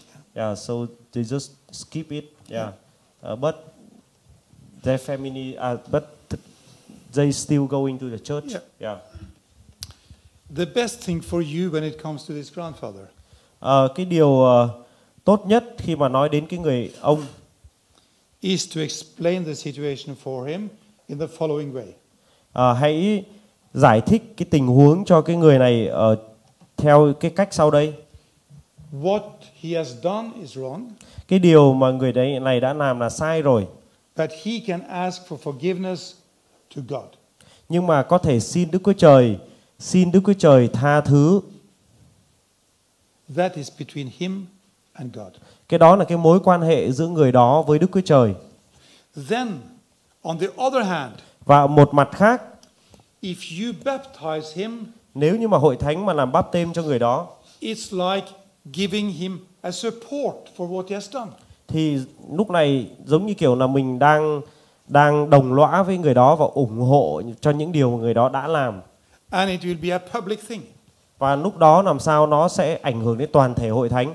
And that you cannot do. Và cái điều đó là điều mình không thể làm. So he has to accept that what he has done can be forgiven, but he can not get the support or the confidence from the church. Tức là người đó phải được hiểu một cách rõ ràng bởi người lãnh đạo hội thánh rằng những điều mà người đó đã làm là sai trái và người đó có thể ăn năn với Đức Chúa Trời và đó là mối quan hệ cá nhân giữa người đó với Chúa. Còn những cái điều mà người đó đã làm nó để lại hậu quả trên đất thì hội thánh không thể nào giống như kiểu là ủng hộ những điều mà người đó đã làm, nên là đó là một trong những cái hậu quả mà người đó phải nhận. But because he is also a person that someday will die. Nhưng mà người đó một ngày nào đó sẽ qua đời. And he will meet God. Và sẽ gặp gỡ Đức Chúa Trời. So what was done cannot be undone. What he did cannot be undone. Not being done. Not being undone. What he has done cannot be changed. Những cái điều mà người đó đã làm không thể thay đổi được, nó đã xảy ra rồi. But he has to prepare to meet Jesus. Do vậy người đó cần phải chuẩn bị để gặp Chúa Giêsu. Anh hiểu cái điều đấy chưa? I just want to add that. Xin hỏi một câu, những người cháu và người con kia có được phép làm lễ bắt tên không ạ? So how about the niece and her children, if they want to study the doctrine and would love to be baptized, so does the church allow that or not? I would say heartily welcome. Tôi sẽ nói rằng hoàn toàn là đồng ý. I will receive them. Tôi sẽ nhận họ vào. Because they are completely innocent. Bởi vì họ hoàn toàn là vô tội. So in that way, you just cut off what the grandfather has done. Và nếu như chúng ta làm điều đó thì chúng ta muốn đưa ra một cái lời tuyên bố rằng tôi không đồng tình với cái điều mà người ông đã làm.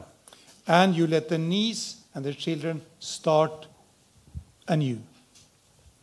Start fresh from the beginning. Và cái báp têm á, nó có một cái ý nghĩa là đồng chết, đồng sống lại với Chúa để họ có một cái khởi đầu mới. They should have all the support you and the church can give them. Họ nên nhận được toàn bộ cái sự hỗ trợ từ hội thánh và người lãnh đạo. You had a question. Thầy Sử đúng không ạ? Thầy Sử có câu hỏi. Dạ, cho thầy cái mic vậy ạ. Dạ.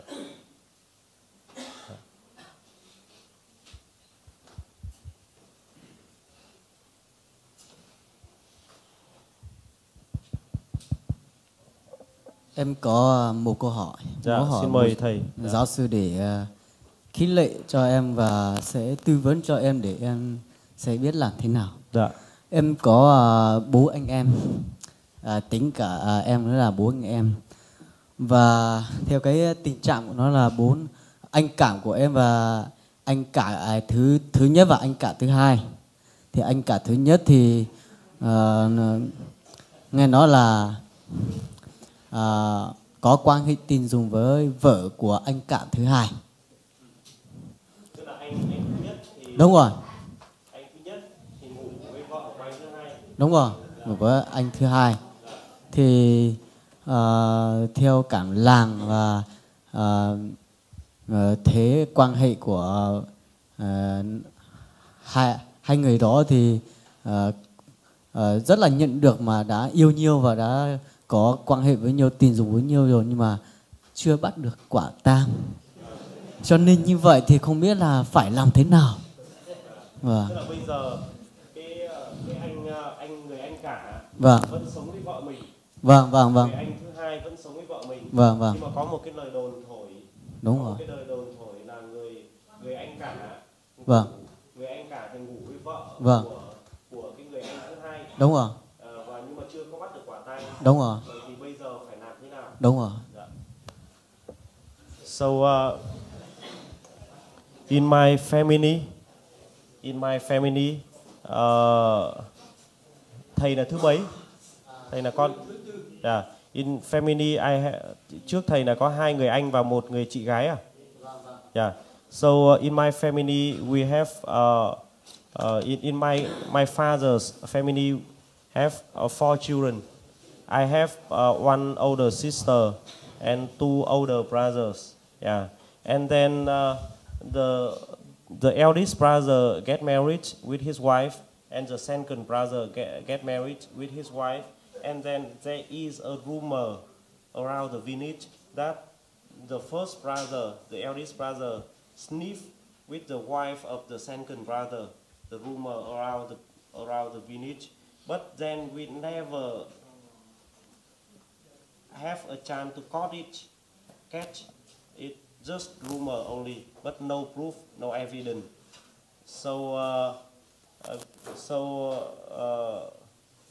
how do I handle the situation? Do you have any advice for it? Ask your brother. Hỏi anh của anh. That there is a rumor. Nếu mà có cái lời đồn rằng họ ngủ với nhau mà đúng không? Có lời đồn thôi chứ mình không bắt được. Yeah, ở trong làng. About what is happening. Và những cái điều mà đã xảy ra. Is it true or is it not true? Thế thì bây giờ phải hỏi cái người anh ấy là cái điều đấy là sự thật hay là không phải là sự thật. Hỏi rồi nhưng mà nó bảo là không phải, không có sự thật. Yeah. So he already asked his eldest brother, did you sniff with that woman or not? So he said, it's not true. It's not true. Nhưng mà cả bố mẹ và cả anh em thì rất là biết rõ là đã có quan hệ tình dục, nhưng mà nó không chấp nhận. The parents and the siblings, they know for sure. He said they know for sure 2 of them already have sex, but he denied it. So he's denying the rumor. Do vậy nên là anh ấy từ chối là xác nhận cái lời đồn là đã ngủ với nhau, đúng không? Anh không có đồng ý với điều đó. Ý là anh ấy nói là anh ấy chưa ngủ. Đúng rồi, anh ấy bảo là chưa ngủ, chưa có quan hệ gì với nhau cả. Nhưng mà thực tế là người ta biết là đã có. Dạ. But everyone knows that they already sniff with each other. But the other brother, the wife that the first brother is sniffing with, has he talked to the other brother? Talk to the second brother or the wife of the second brother. As far as I understand, he has 2 brothers. Yeah, 2 brothers, the eldest and the second. And the oldest is sniffing with the wife of the youngest. Not living, but sniff. The rumor. Sleeping. Yeah, the sleeping, just the rumor. Yeah. Yeah. But it's his brothers. These 2 are his brothers. Yeah, 2 of them. Can't he talk to both of them? Anh nói chuyện với người anh cả rồi đúng không? Nói rồi nhưng mà có thể đã nói chuyện với người anh thứ hai chưa? Anh thứ hai là đã nói rồi, nhưng mà anh thứ hai nó bảo là chưa bắt được quả tang thì cũng không phải biết là thế nào. So he talked with the eldest brother and he denied it. So he talked with the second brother, and the second brother said that I don't have the evidence for that, so I don't know what should I do. But who are sure? Which persons are sure? Thế thì the siblings Thế thì ai là người chắc chắn rằng hai cái người này đã ngoại tình? Ai là người chắc chắn? Chắc chắn thì cũng có khi là chắc chắn thì mọi người đều chắc chắn là mọi người hai là người ai? đó đã có quan hệ rồi, nhưng mà cái thứ nhất là chưa bắt được. Nhưng mà mọi người là ai? Tất cả anh em,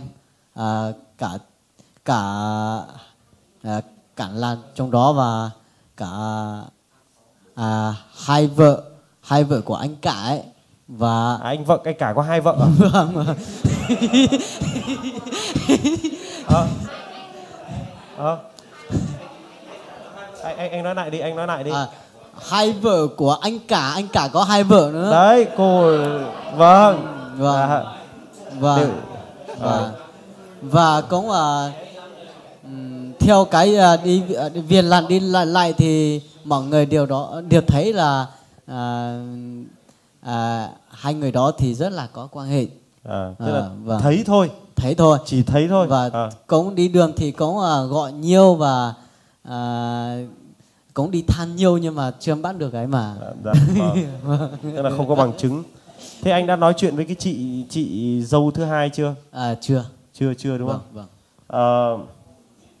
Vì nó điều mà không muốn nó thì không nghe nó một cái lời là anh cả nó bảo là khi mà phát hiện ra thì phải giết tất cả phải giết tất cả các anh em trong gia đình cùng mẹ đẻ ấy. Cái gì anh nhỉ? Anh cả nó bảo là nếu mà anh cả không làm như vậy, nhưng mà ví dụ như mà em làm chuyện nhỏ thì em nói điều đó ra thì phải giết tất cả các anh em mà cùng mẹ đẻ ấy. Tức là anh ấy nói là anh ấy không có ngủ với cái người kia đúng không? Đúng anh rồi. Không có ngủ với người kia, mà nếu bây giờ mình bảo anh ấy là ngủ với người khác và nó ra điều đó mà không có bằng chứng thì anh sẽ giết hết. Không, chỉ cần cả có bằng chứng không có bằng chứng, mà khi mà nó ra thì phải giết hết. Vâng. Nói ra thì phải giết hết. Vâng. Nguy hiểm lắm. Chắc chắn là phải có quan hệ rồi, cho nên như vậy thì anh phải nói lời đó. Is it necessary that you translate for me, or is everything okay? So I will translate for you and yeah. Yeah, but I don't need to know everything. Yeah, I know That it. is the problem solved? No. It's not. It's complicated. Okay. So like the eldest brother, he has two wives. He has two wives. Two wives. Two wives, yeah. Is that allowed in this country? Lấy hai vợ thì có được tại Việt Nam người ta có cho phép lấy hai vợ không? Không ạ. Xong cứ tự lấy vậy đúng không? Cứ tự lấy. The law is not allowed. That is illegal, but he just do it. Yeah. Is he a Muslim? Anh ấy có phải là người Hồi giáo không? Người Hồi giáo á? Không. Is your brother a Muslim? Thế anh ấy là người như nào? Có theo tôn giáo nào không? Anh có theo tôn giáo nào không? Cũng theo Đạo Tin Lành mà. Still.